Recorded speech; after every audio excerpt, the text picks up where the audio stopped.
La revue de presse d'Europe 1, Olivier Delagarde. Ce matin, vous nous dites que les masques tombent. Et pourtant, rappelez-vous, Dimitri, c'était promis, juré, craché, on ne peut pas s'allier avec la France insoumise, un parti ouvertement antisémite, les dérapages répétés de Jean-Luc Mélenchon l'excluent de l'arc républicain. Et que dire de la jeune garde, cette milice d'extrême gauche qui singe l'extrême droite? Que n'a-t-on entendu depuis des semaines du côté de la gauche dite de gouvernement, jusqu'à dimanche 20h50. Olivier Faure est alors encore possible candidat à la présidentielle, raconte Cécile Cornudet des Échos. Il n'y aura pas d'accord national entre le PS et LFI, affirme-t-il solennellement, sur toutes les chaînes de télévision. Question de valeur.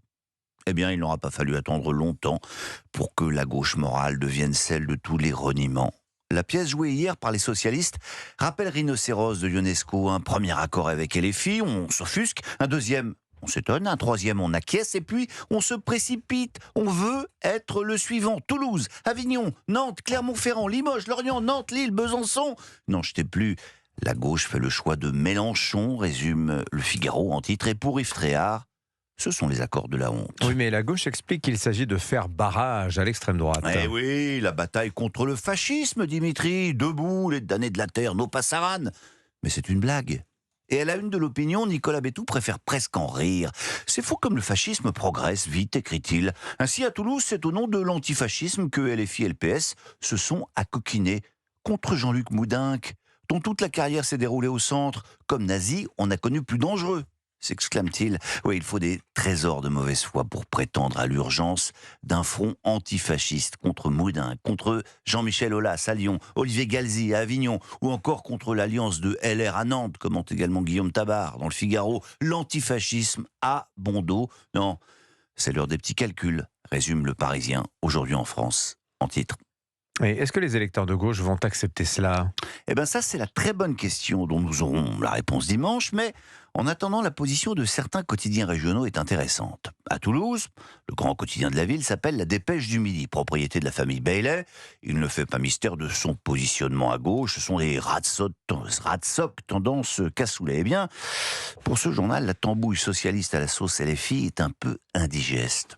Peut-on multiplier les dérapages sur les Juifs, s'amuser de leur nom, comme en son temps Jean-Marie Le Pen? Peut-on continuer de soutenir un groupuscule violent sans que se produise le moindre dégât électoral? La réponse est donc oui, semble s'étonner Lionel Laprade, l'éditorialiste du journal.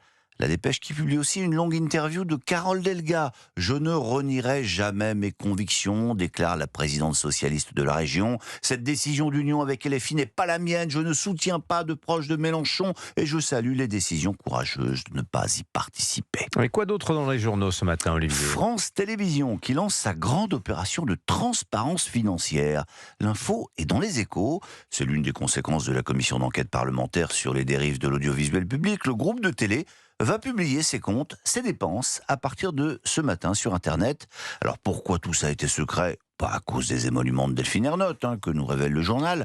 322 000 euros bruts par an, plus 78 000 de parts variables, ce qui veut dire que la présidente de France Télé est payée 2 fois plus que le président de la République. Sans compter que l'an dernier, la PDG a aussi dépensé 25 000 euros en frais professionnels. Une paille.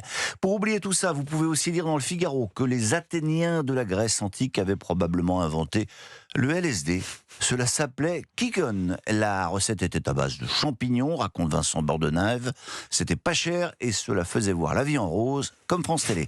Mais on va terminer en vert ce matin, et ce n'est pas à cause de la Saint-Patrick, mais d'un anniversaire célébré par l'équipe. Parce que le 17 mars 1976, il y a donc 50 ans, les Verts de Saint-Étienne éliminaient de la Coupe d'Europe le Dynamo de Kiev, pourtant ultra favori. Jean-Christophe Collin, envoyé spécial à Kiev, a rencontré l'un des 4 survivants de ce match, qui s'en est toujours pas remis, même si depuis à Kiev ils ont d'autres soucis.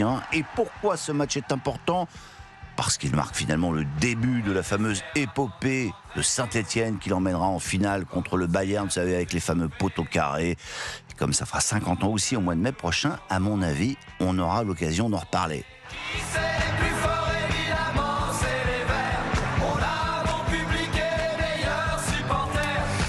Merci Olivier Delagarde, votre revue de presse sur Europe 1.